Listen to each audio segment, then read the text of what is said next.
que te muestro es correcciones recientes para que nos hagamos una idea de cómo de volátil es este valor. Nvidia en el año 2022 corrigió casi un 70%. En el año 2025, que fue cuando Donald Trump presentó esa pizarra con los aranceles que quería imponer, que luego nunca impuso, sino que se renegociaron, bajó un 43%, lo cual quiere decir que es una compañía bastante volátil, pero que ha subido una barbaridad a lo largo de los últimos años. Como inversor, ¿qué debes vigilar? Como inversor tienes que estar muy pendiente de una zona de soporte clave, que es lo que llamamos el área de 164 a 171. ¿Por qué motivo? Básicamente porque en el supuesto de que Nvidia rompiese este suelo que tenéis aquí, el riesgo es completar una estructura de vuelta tipo hombro, cabeza, hombro. Y eso es una formación típica de distribución y caso de completarse, de momento apunta a una corrección de un 22,48. Piensa que si la altura de la formación es un 22 y por otro lado lo que tienes es una proyección de otro 22, si se llegase a cumplir esta caída, el valor en su totalidad desde máximos habría caído un 44%, que no es muy distinto a lo que vivimos a principios de 2025. Con lo cual, el primer punto por abajo que no podemos perder de vista es 164, y lo que sería positivo es que Nvidia vuelva a consolidar cierres por encima de 193,80, vamos a redondearlo a 194. Eso querría decir que probablemente abandona ese riesgo correctivo y continúa con su tendencia alcista. Especialmente relevante en esta compañía que estéis atentos porque va a publicar resultados a finales de este mes. Y tan importante va a ser lo que anuncie como la reacción que tengan los inversores a lo que anuncie. Porque cada vez hay cierta sensación de riesgo que antes no existía en torno a estas compañías. El segundo valor que quería comentar con vosotros es Apple. En el caso de Apple hemos visto correcciones más contenidas a lo largo de los últimos años. En 2022 Apple solo bajó un 32% y en el año 2025 un 35%. A día de hoy hemos visto una caída, no desde máximos absoluto, pero una altura de esta estructura de un 13%, y como puedes observar, la clave es que no pierda 244. ¿Por qué motivo? Pues porque si perdiese 244 activaría una formación de distribución tipo doble techo que tendría implicaciones claramente bajistas que nos llevarían probablemente a acercarnos a cotas de 210. De momento no estamos en el punto crítico, queda margen, pero la reacción de las últimas sesiones hace que la atención se ponga claramente en ese 244 como nivel muy peligroso en el caso de perderse. Por otro lado, tenemos el comportamiento de Microsoft. Como he dicho antes, Microsoft ya no es una señal de peligro, sino una señal de movimiento latente a la baja. ¿Dónde nace el movimiento a la baja de este valor? En 492. ¿Por qué? Porque es al perder esta cota lo que activa una figura doble techo muy interesante que da pie a una caída que ya se ha completado, es decir, el objetivo de esta altura ya está completamente completado, pero vemos que el valor no se frena. Y esto hace que nos planteemos hasta dónde se podría producir la caída. En el año 2022 casi cayó un 39%, en el año 2025 con la guerra arancelaria cayó un 26% y ya hemos superado la última corrección. Personalmente creo que lo más probable es que el punto donde Microsoft encuentre cierta estabilización rondará los 350 puntos. Es un área que ha funcionado de techos en los máximos de 2021, también en los máximos de 2023 y posteriormente en los suelos en torno a la guerra arancelaria. Por tanto, un nivel ya contrastado y que probablemente sea donde se genere una buena oportunidad después de una corrección que podría llegar a ser superior al 35% si finalmente Microsoft llega a los 350 puntos. Aparte de ahí tenemos Amazon. Amazon, como podéis observar en la gráfica, también ha roto ya un nivel interesante de suelos es esa zona donde anteriormente encontraba soporte, lo vimos a lo largo de la segunda parte de 2025, como se apoyó aquí en 2 ocasiones. Ese suelo ya no aguanta y lleva una corrección de un 23, no es una corrección menor, sobre todo teniendo en cuenta que la que se produjo con la guerra arancelaria fue de un 33 y eso sí, en 2022 registró un desplome mucho mayor de un 56%. No da la sensación en este momento de que hayamos encontrado un suelo claro y probablemente la zona más interesante para vigilar sería esa área pivote en los entornos de 150, 160, donde ya hemos visto reacciones muy positivas por parte del valor. No estoy hablando de que haya una proyección hasta este nivel, porque no hay una formación que justifique una caída tan grande, simplemente donde se encontraría el siguiente soporte clave en el supuesto de que la presión vendedora se mantenga en el tiempo. Y luego tendríamos Google. Google, como sabéis, porque hice un vídeo hablando de ello no hace mucho y que colgué en mi canal, es una de las compañías que aparentemente se ha posicionado mejor para la carrera en torno a la IA, porque de alguna manera tiene el control de los 4 segmentos o pilares sobre los que se va a basar el éxito. Lo tenéis en mi canal si os apetece verlo.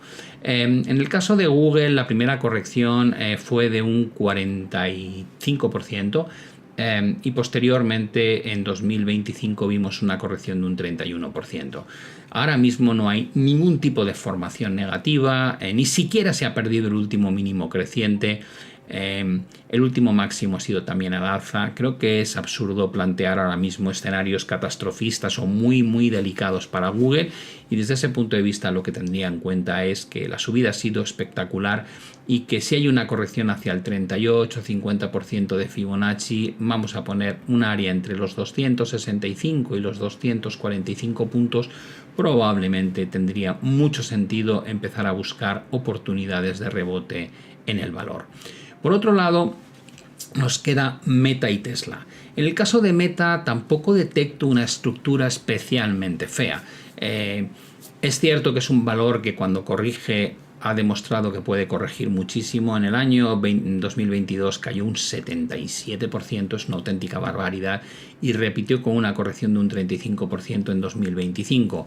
¿Qué vigilaría en el caso de Meta? Que no se rompa la zona de 580, que es donde descansan los últimos 2 mínimos. Si se llegase a perder esta zona de soporte, teniendo en cuenta que llevamos concatenando un tiempo máximos decrecientes, probablemente eso lo que va a provocar es una extensión del movimiento correctivo hacia la siguiente gran zona de soporte, que se encuentra entre los 416 y los 482 puntos. Y ahora sí, nos toca hablar de Tesla, que era la segunda compañía que más se ha revalorizado junto con Nvidia en los últimos 4 años, y como podéis observar aquí, otra compañía con una volatilidad extraordinaria, porque en el caso de Tesla tuvimos una caída de un 75% en 2022 y una caída de un 56% en 2025. Son 2 movimientos evidentemente de los más grandes dentro de las 7 magníficas. Hoy por hoy sabemos que no ha sido capaz de superar el techo en 490, sería muy positivo si lo hace, y por abajo debemos vigilar 383 porque es donde se sitúa la última gran zona de soporte. En el caso de que tuviésemos algún tipo de comportamiento muy bajista, no hay que olvidar 2 cosas. En primer lugar, que Tesla resolvió una consolidación lateral entre 2022 y 2025 al alza, con una ruptura muy evidente aquí, y luego un proceso de pullback también muy claro aquí, y que sigue manteniendo una estructura de mínimos crecientes y de máximos crecientes. Por tanto, a priori, en el caso de Tesla, al igual que ocurre con el caso de Google o a lo mejor de Meta, si se llegasen a romper estos soportes, lo que indica es proceso correctivo intenso, pero probablemente abriendo la expectativa a una oportunidad de compra que pueda ser relativamente clara una vez se hayan alcanzado procesos de corrección similares a los que hemos visto en otros momentos bajistas. Llegamos a un punto clave, y es que está cambiando realmente en la mente de los inversores para que lo que era euforia por la IA ahora de repente genere preocupación. Y hay un tema que es crucial entender. Las compañías 7 magníficas, y en especial en este gráfico que tenéis a Meta, Microsoft, Alphabet o en este caso Google y Amazon, han anunciado cantidades ingentes de inversión. Lo que quieren gastar anualmente es una auténtica locura comparativamente a lo que invertían anteriormente. Cuando una compañía está dispuesta a gastar de semejante manera, el inversor empieza a ponerse nervioso si no ve retornos. Es decir, no basta con tener grandes planes de futuro, sino que hay que acompañar esos grandes planes de futuro con resultados para que el inversor no tenga la sensación de que se está metiendo en una trampa de valor, sino que está haciendo una apuesta por el campeón que va a ganar esta nueva revolución tecnológica. Antes de terminar el vídeo con las conclusiones que creo que son muy importantes, te recuerdo que a través de este código QR y en la descripción del vídeo tienes una invitación para recibir 3 vídeos gratuitos y asistir a un directo el 5 de marzo, donde te voy a contar cómo hago todos estos análisis, cómo obtengo la mejor de las ideas a la hora de implementar una estrategia, porque no basta con decir hay que comprar la bolsa, hay que decidir qué bolsa, qué sector, qué valor, cómo selecciono las cosas, tanto para bolsa como para divisas, como materias primas, criptomonedas, el análisis relativo como herramienta profesional con la que yo gestionaba un fondo de más de 500 millones de dólares. Así que apúntate con el código QR y no te lo pierdas porque te va a cambiar tu manera de ver el mercado. ¿Cuáles son las conclusiones que sacamos? En primer lugar, que está habiendo un cambio de modelo. Las inversiones masivas en IA ya no se centran tanto en talento y software. Empezamos a ver inversiones brutales en infraestructuras, en refrigeración. Hacemos alusión a los centros de datos donde se entrenan esas IAs, al consumo energético, a los chips. Por otro lado, esto implica algo muy importante. Pasamos de modelos de negocio ligeros de activos físicos a megaestructuras, a propiedades, equipamientos que ya son 5 veces mayores de los que tenían estas compañías en el año 2019. En tan solo 6-7 años, fijaos cómo está cambiando la estructura de este tipo de empresas. Los inversores no es que no se crean la IA, es que dudan de cuánto tiempo van a tener que esperar con esas inversiones multimillonarias antes de ver que son rentables, que la compañía capitaliza ese endeudamiento en retorno real.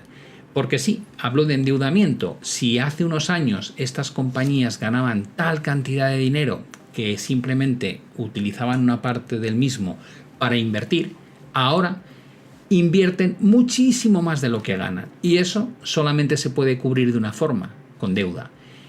Atención, porque empezamos a ver dislocaciones en el mercado de crédito relacionado con la IA y sobre todo, cuidado, mucho cuidado, ya no con estas 7 compañías, con aquellas otras que están dentro del ecosistema de estas 7 compañías que no ganan dinero y que están invirtiendo como si no hubiese un mañana. Hablo de compañías como Oracle o como OpenAI. Si de repente alguna de estas empresas que son emblemáticas tuviese un problema financiero serio, nos podríamos encontrar con una reacción en cascada, porque muchos inversores han estado invirtiendo en las 7 magníficas sin saberlo. Si tú compras el SP500, has comprado más del 30% de estas compañías. Si has invertido en el Nasdaq 100, más del 60% de tu dinero, o dicho de otra manera, de cada 100 dólares que metas en el Nasdaq 100, 60 han ido a parar a estas 7 compañías, aunque tú no lo hayas seleccionado simplemente por el peso que tienen. No te despistes, ten cuidado, vigila estos niveles. Tal vez no se rompan, pero si se rompen, está muy bien entender de dónde viene la corrección